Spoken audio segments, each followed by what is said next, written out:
কোথায় মেসি অরূপ? 5:05 স্পেশালিতে আমি অতনু রয়েছে আপনার সঙ্গে। শুরুতেই বড় খবর। কি খবর না, অরূপ বিশ্বাস নিখোঁজ, পাওয়া যাচ্ছে না অরূপ বিশ্বাসকে। অরূপ বিশ্বাসকে ফোনে পাওয়া যাচ্ছে না। অরূপ বিশ্বাসকে খুঁজছে পুলিশ। এর মধ্যে অরূপ বিশ্বাস রক্ষা কবচ চেয়ে হাইকোর্টে আবেদন করেছিলেন। তিনি সন্দেহ করছিলেন যে তাকেও গ্রেপ্তার করা হতে পারে। তার ভাই স্বরূপ বিশ্বাস জেলে, কিন্তু অরূপ কোথায়? স্বরূপ জেলে, কোথায় অরূপ সব ফেলে? নিখোঁজ অরূপ বিশ্বাস। অরূপ বিশ্বাসকে খুঁজে পাওয়া যাচ্ছে না, পুলিশ খুঁজে পাচ্ছে না। অনুপ রয়েছে আমার সঙ্গে ফোনে। অনুপ, পুলিশ কিভাবে তার খোঁজ চালানোর চেষ্টা করছে? মেসিকাণ্ডে প্রাক্তন ক্রীড়ামন্ত্রী অরূপ বিশ্বাস তাকে তলব করা হয়েছিল বিধাননগর পুলিশের পক্ষ থেকে। পরপর এটা নিয়ে দ্বিতীয়বার তলব, এবং এক্ষেত্রে দেখা গেল তিনি কিন্তু এবারে পুলিশের সঙ্গে কোনো রকম যোগাযোগই করলেন না, তিনি হাজিরা দিতে পারবেন কি পারবেন না। তারপরেই পুলিশের পক্ষ থেকে, বিধাননগর পুলিশের পক্ষ থেকে কলকাতা পুলিশের সঙ্গে যোগাযোগ করা হয় তার যে বর্তমান অবস্থান কোথায় জানার জন্য, এবং তার যে দুটি বাড়ি, সেই বাড়িতে তিনি আছেন কিনা এটা জানার জন্য। তার কারণ, পুলিশকে জিজ্ঞাসাবাদে তার কারণ হিসেবে দেখা হচ্ছে যে অরূপ বিশ্বাসের মোবাইল ফোন বন্ধ রয়েছে, এবং বর্তমান যে শেষ লোকেশন পাওয়া পর্যন্ত সুরজিৎ সঙ্গের পাশে বাড়ি, সেই বাড়ির লোকেশন, তারপরে অরূপ বিশ্বাসের কোনো রকম কিন্তু লোকেশন পাওয়া যাচ্ছে না। এক্ষেত্রে পুলিশের পক্ষ থেকে মনে করা হচ্ছে প্রাক্তন ক্রীড়ামন্ত্রী অরূপ বিশ্বাস তিনি এবার নিখোঁজ হয়েছেন। কোথায় এখনো পর্যন্ত তার বর্তমান লোকেশন, সেগুলো পুলিশের পক্ষ থেকে জানার চেষ্টা করা হচ্ছে। তার কারণ, আজকের মধ্যে হাজিরা তাকে দিতে হতো এমনটা বলা হচ্ছিল। তৃতীয় পর্যায়ে পুলিশের পক্ষ থেকে সেই লোকেশন পেলে সেখানে পুলিশের আধিকারিক তারা যাবেন এমনটাই জানতে পারা যাচ্ছে।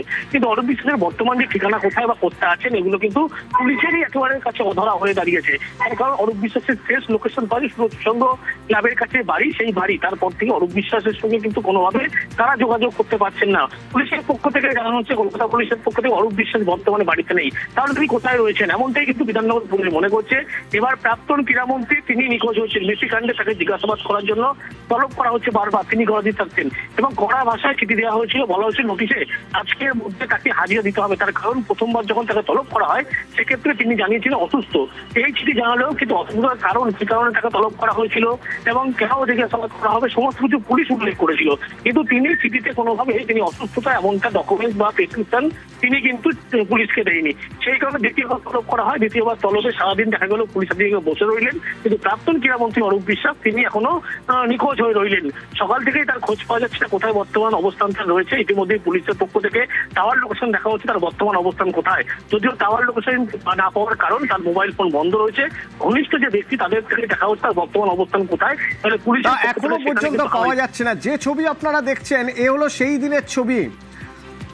মেসিকে কলকাতায় আনার অন্যতম আয়োজক শতদ্রু দত্ত অভিযোগ করেছিলেন কার্যত মেসিকে হাইজ্যাক করা হয়েছে। সরাসরি অভিযোগ করেছিলেন সেই সময়ের ক্রীড়ামন্ত্রী অরূপ বিশ্বাসের দিকে, যে অরূপ বিশ্বাসের জন্য সেদিনের সেই বিশৃঙ্খল পরিস্থিতি, মানুষ মেসিকে দেখতে পাননি, মেসি তড়িঘড়ি ছেড়ে চলে গেছিলেন স্টেডিয়ামে, এই সব কিছুর জন্য দায়ী অরূপ বিশ্বাস। অভিযোগ করেছিলেন অন্যতম আয়োজক শতদ্রু দত্ত, এবং সেই ঘটনা তদন্ত করতে গিয়ে যতবার তাকে ডাকা হচ্ছে তিনি আসছেন না।